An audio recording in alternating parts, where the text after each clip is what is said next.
Hello ladies and gentlemen, welcome to 2C TV, your global news channel. I'm Maya 2C and we come to you guys with the latest coverage from the Middle East and the tensions that are rising between the state of Israel and the Islamic Republic of Iran. The Iranian regime have now activated their air defense system drill. The Iranian regime's fighter jets have been flying over the capital in Tehran. This is following the Israeli Air Force fighter jets entering the airspace in Iraq, going by the border in Iran with the support, allegedly, of the United States and their tankers. We're going to show you some videos coming from the Middle East and some reaction from the leadership in Tehran. And of course, we'll get your reaction live as usual. First things first, they're going to the flight tracker and the information that we have now also received. The Israeli fighter jets initially entered the Iraqi airspace, approached the Iranian border and simulated strike maneuvers against the Iranian regime by breaking the sound barrier at their border. Now, simultaneously, at the same time, two KC-135 refueling tankers, the aircrafts from the United States, the US Air Force, also flew across Iraq closely along the Iranian border, as you can also see on the map. The first video we received was actually from a resident in Iraq, in the eastern part of the country by the border with Iran, claiming that he heard initially some explosions. They thought it was some random explosions. They thought that some plane exploded, but actually it was the jets breaking the sound barrier. And let's quickly go to that moment and then we're gonna let's go.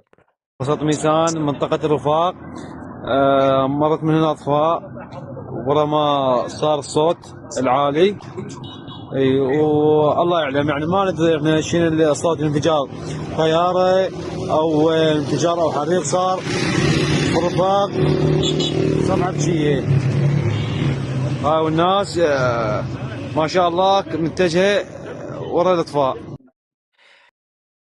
Yeah, so that was incorrect. So obviously he's in Rafah and they thought it was an explosion. It was in a state of chaos. A lot of people were panicking. It wasn't an explosion. It was in fact the fighter jets, the Israelis and also the US that were flying over the airspace in Iraq. Now, the Iranian regime's response, the air defense systems have been activated over Kermanshah, which is near the border with Iraq. It seemed like a bit much bigger than a routine exercise. This was, of course, in panic. They probably thought that something was about to happen right then. But of course, that was the Israelis just testing the waters to kind of see the reaction from the Iranian regime's air defense system. Heavy military movement has been reported. Radars have been lit up and missile batteries on full readiness. Let's go to the video from the air defense system. Kermanshah. پنجم آذر ماه اینجا کرمانشاه است. See that?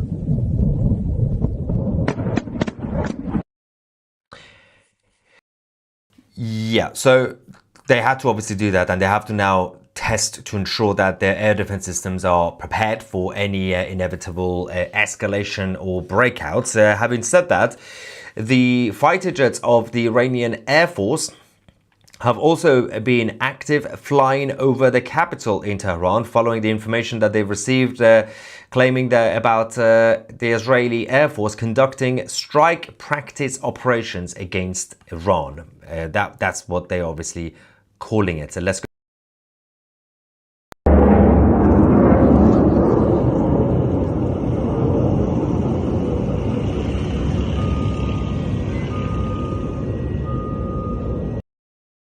Now, the IRGC have also brought out their alleged new MiG-29s. We also have footage from that to Iran.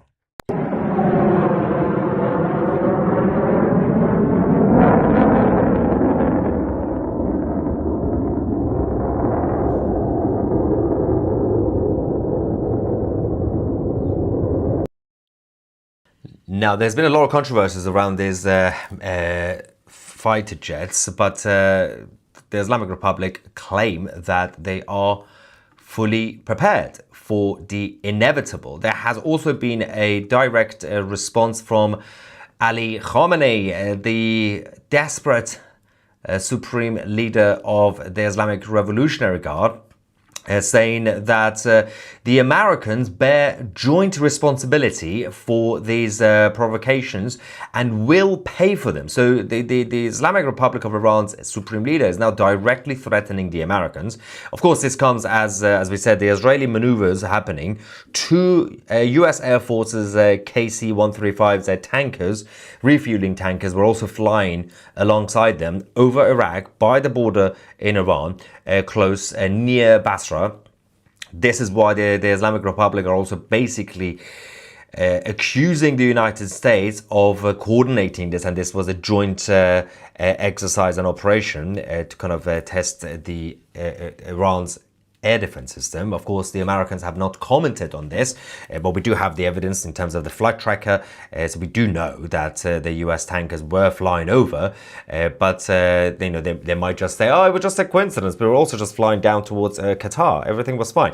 But seems like the allegations from the Iranian regime seem to be credible, but I wouldn't be surprised because, of course, if anything is to happen imminently or whenever, the Israelis will be communicating this and coordinating this with the White House and Pentagon. Now, the leadership of Saudi Arabia and MBS has also responded, saying that Saudi don't want Israel to use its airspace to attack Iran. But Saudi Arabia will, in fact, defend Israel and the whole region if the IRGC use Iraq or Saudi Arabia in terms of their airspace in order to attack Israel. So Saudi Arabia, like before, are prepared, just like Jordan, to counter any attack coming from the Islamic Republic. Now, there's also the response from the foreign minister in Tehran. APROACH also says that if the Zionist entity, if their aggression is not curbed, its repercussions will extend to other parts of the world. History shows that this entity does not hesitate to resort to terrorism and assassination, even within European countries. Of course, they tend to try their best, the Islamic Republic, to not use the word Israel. They always say the Zionist entity. And but having said that, one of the biggest issues for the Iranian regime is that they continue to poke the bear. They are still rearming Hezbollah, which is against the agreement that Hezbollah in Lebanon have with Israel. That's why the Israelis had to take out the Hezbollah's chief of staff. But the Iranian regime are now seeking revenge. The Israelis know this. So clearly, the Israelis are conducting their operations perhaps to do a preemptive attack or to simply test the reaction from Tehran to see, are they actually prepared? Because if the Iranian regime's air defense system is fully active and prepared, that also means that the Iranian regime are ready to attack Israel.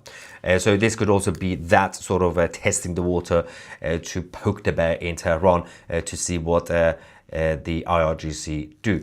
The IRGC obviously seem to be posturing. They have been activating their air defense system. They've been doing the drill over the last few hours in Kermanshah, which is in the southwest, but also in Tehran with the fighter jets. That was meaningless. That just showed that we are ready to quickly get our personnel, to get on the fighter jets, fly over. But this doesn't necessarily mean that the Iranian regime will be able to easily intercept any Israeli jets, Israeli Air Force, to basically penetrate the Iranian territory. So there's so much that is going to be happening, especially over the next few hours, as the Islamic Republic are mobilizing more of their defense system towards the Iraqi border. There's also a reaction here saying, do you think Saudis acquiring the F-35s will affect the Israeli air superiority? I think, Saudi will not really try to use anything that they have. So in reality, all they would need to do as usual is to just use their basic air defense system against the Iranian missiles. But I think it was also to show, it was a show of force. What President Trump has been doing with both Saudi and Qatar, but on different levels, because of course Saudi Arabia is a natural ally to the United States, but Qatar wasn't. But President Trump has been dragging Qatar this way.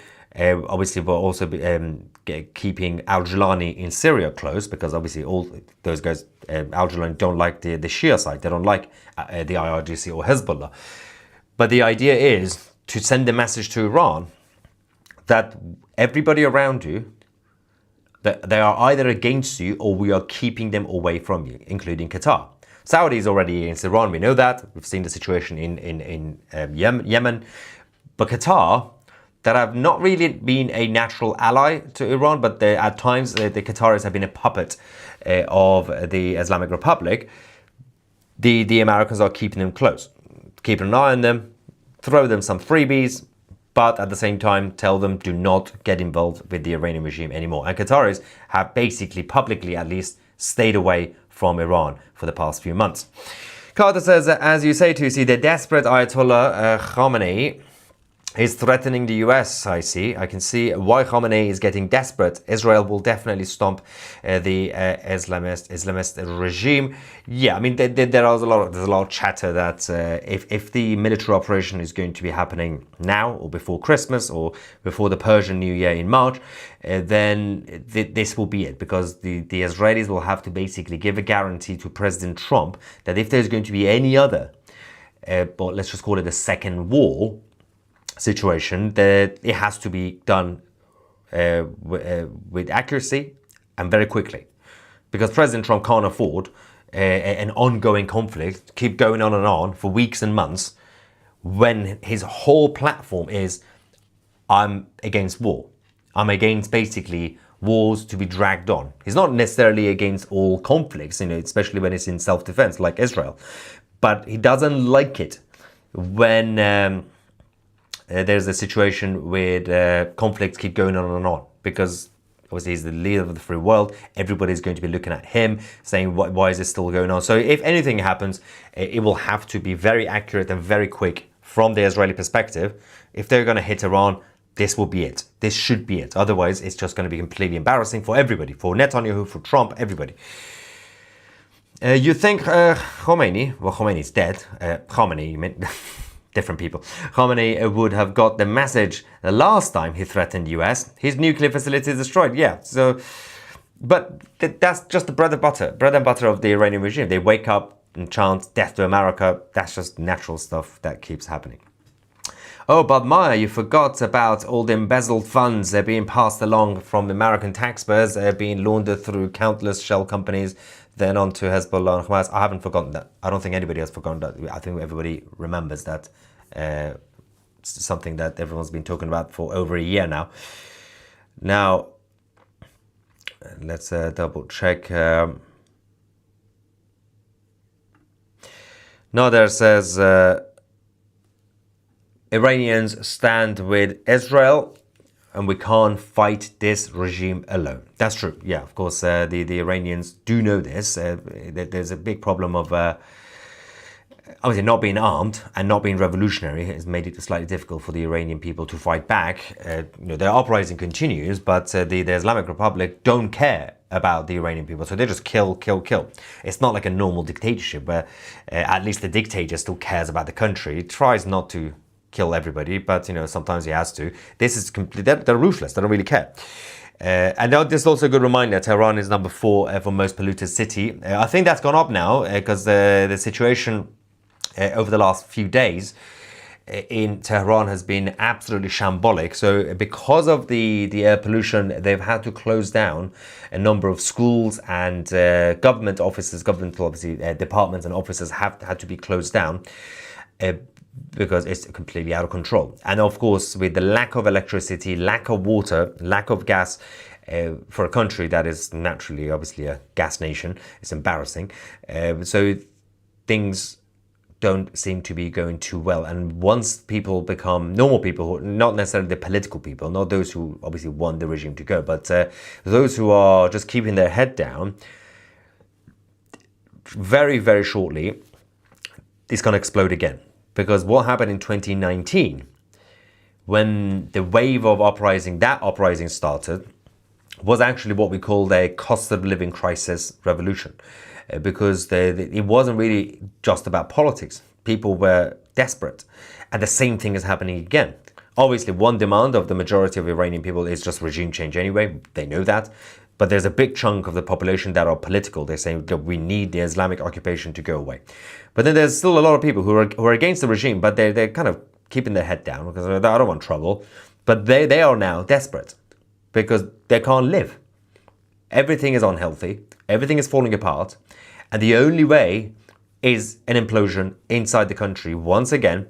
And again, so that was the 2019 situation. Of course, then COVID happened, lockdown happened, and the Iranian regime used lockdown as a very good mechanism for them to shut everything down. Then 2 years later, 2022, 2023, things kicked off again with Mahsa Amini, who was killed by the morality police. But then that was, again, a political spark. That was the political side saying, well, we want regime change. This is terrible. You're just killing out people for no reason, just because they're not covering their hair.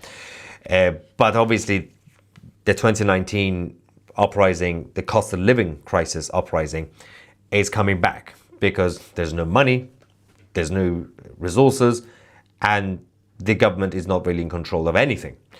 The only thing that they can do is just have checkpoints on the streets to have their morality police guarding everything to ensure that there is no protest being sparked. Still, we can see protests every now and then. People are still brave enough to come out, but they can't fight without being armed. They don't have access to guns, and it's going to make things very hard. It's time for Iranians to rise and take the leadership and government of Iran. Well, the other thing that again, it's very difficult. It's very easy for people like us to just sit here and tell the Iranian people, go, rise up. It's very easy to say that, right?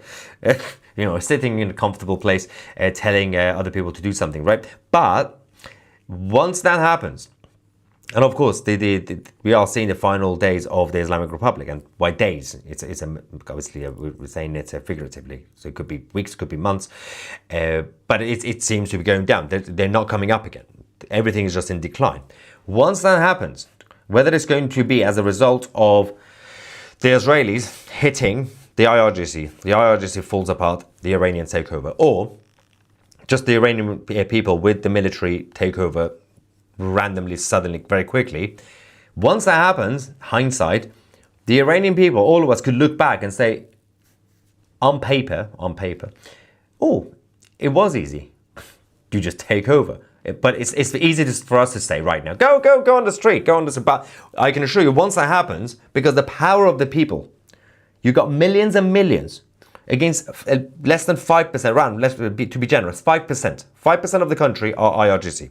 Obviously the Islamic fundamentalists are in charge.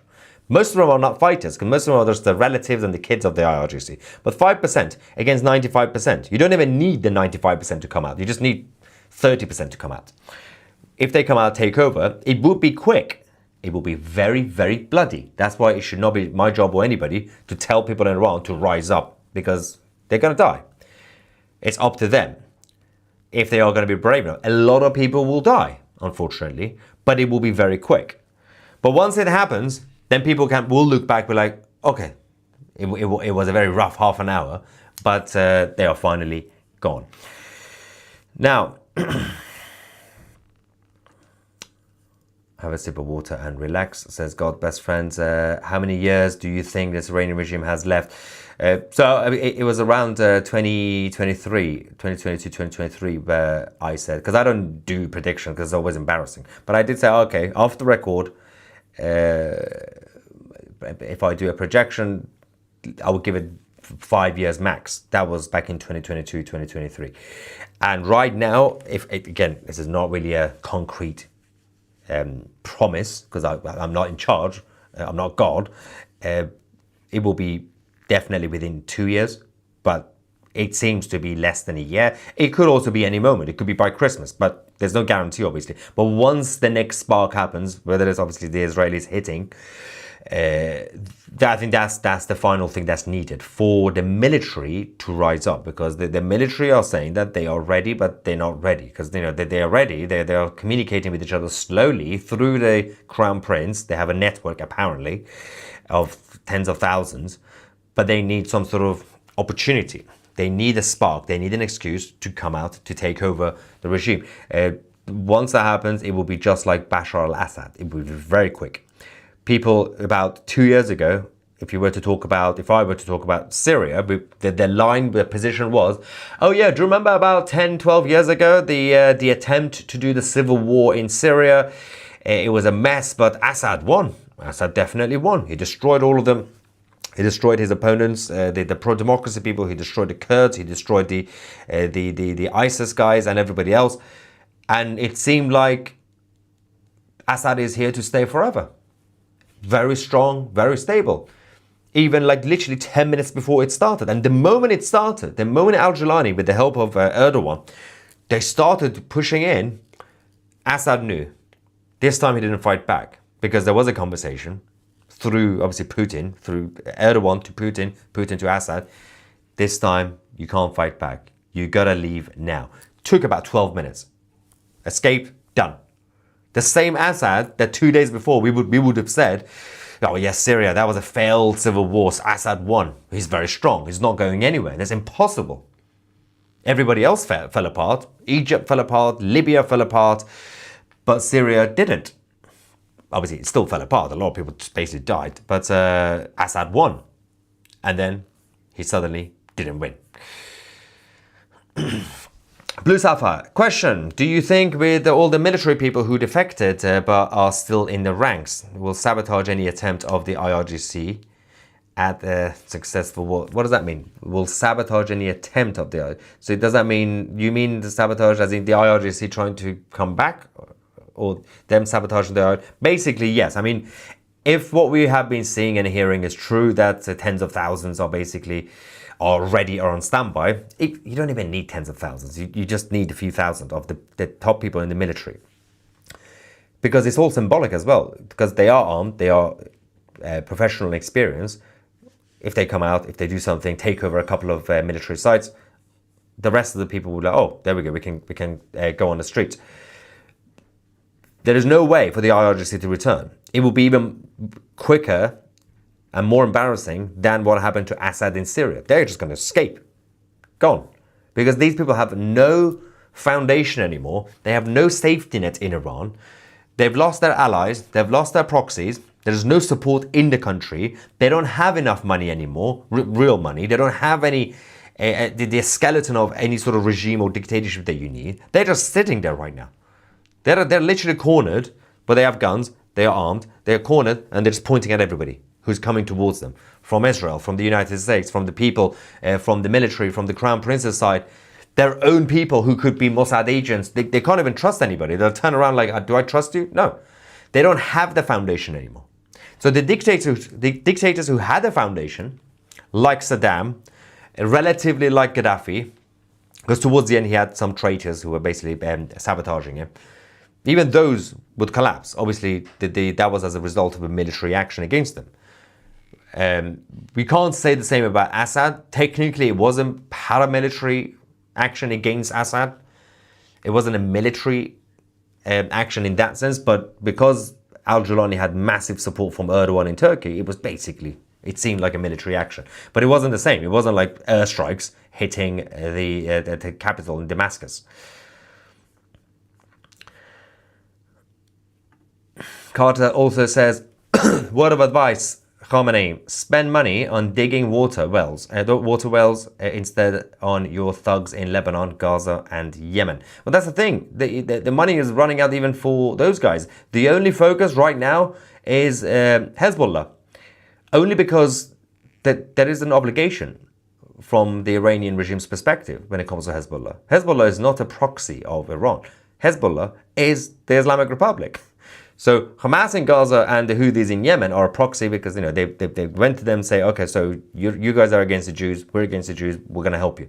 Hezbollah was created directly by Khomeini back in the day, and it is a creation of the IRGC court, the Islamic Revolutionary Court. So they have to spend money on Hezbollah, but that's also limited. Oh, not just because they're running out of money, but because it's very difficult to actually fund Hezbollah because everybody's keeping an eye on them. The screen is falling apart. I'm not really sure what is happening. Oh no, why are we blurred? Hang on, it'll come back. Will it come back? Why? Okay, it's fine. I'll fix it. I'm still here. You can see me, right? Well, you can hear me. Why is everything falling apart these days? Everything's falling apart. Anyway, so that is the latest update. I'm going to go fix that now. We've had sound issues over the last few days. Now we have camera issues. Thank you so much, ladies and gentlemen. I'm Maya Tusi, and we are the media.